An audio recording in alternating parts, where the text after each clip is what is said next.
So here's my Classic 5 Jazzmaster, which I bought during the lockdown, the pandemic, or the beginning of it.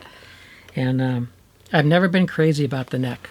So I've never really bonded with this guitar, and I've used it on a bunch of YouTube videos, and I've only gigged with it twice, which says a lot. I've never liked the frets or the feel of the neck. I don't like the glossiness of the back of the neck. And I've done a bunch of work on it. I mean, I worked on the nut, and I shimmed the neck, which is a whole other thing, which we'll get into.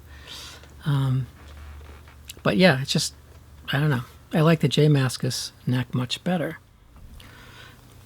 And thankfully, a subscriber has sent me a J Mascis Jazzmaster neck. So thank you very much, and you know who you are.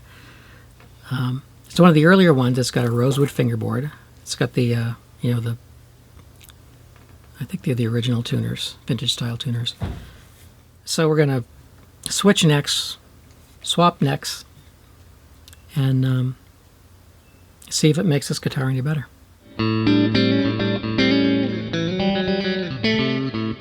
So I'm not a guitar repairman or a luthier or anything like that.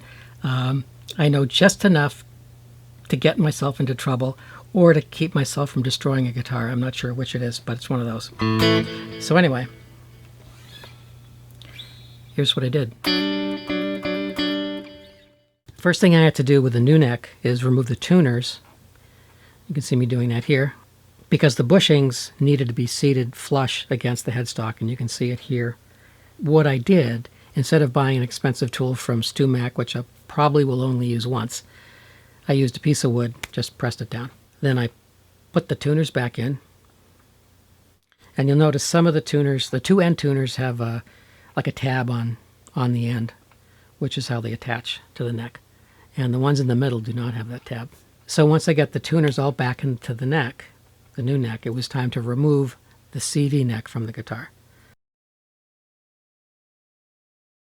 And don't do what I did here. Take the strings off the guitar before you start doing this, like removing the neck. Okay, so once I got the strings removed, I began taking the screws out in the back plate, and I removed the original CV neck. And you'll notice there's a shim that I had put in, not knowing that these guitars shipped with like a shim. It's like a little tiny piece of sandpaper, and here's some images.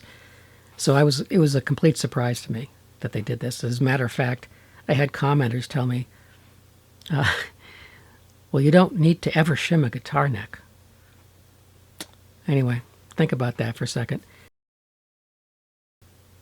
So once I get the CV neck off, positioned the shim so it was correct, I put the new neck in. And what I found out immediately was the new neck is narrower than the CV neck, the new J Mascis, which I thought was interesting. The CV neck, I can actually hold the guitar, take the screws out and hold the guitar up without the body falling off the neck.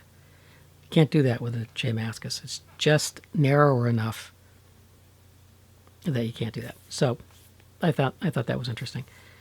So I put the back plate on, screws in. One screw needed a toothpick because it just kept turning and it wasn't gripping the neck. Okay. Once I got the neck installed, I cleaned it up, cleaned the fingerboard up, and it was time to put on the strings.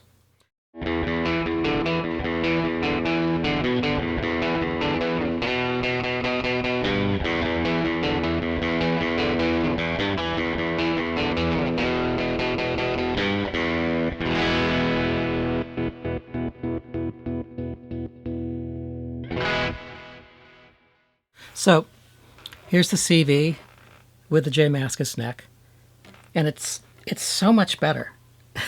I know there are a lot of guys that really like the CV as is, but I'm not one of them. And the frets feel better. It's got the, it's J Mascis neck, so it's got a nice matte finish on the back. It probably does. It does need to have the slots, I think, worked on a little bit to lower it, but anyway, it's a great neck, and I thank Esau for sending me this.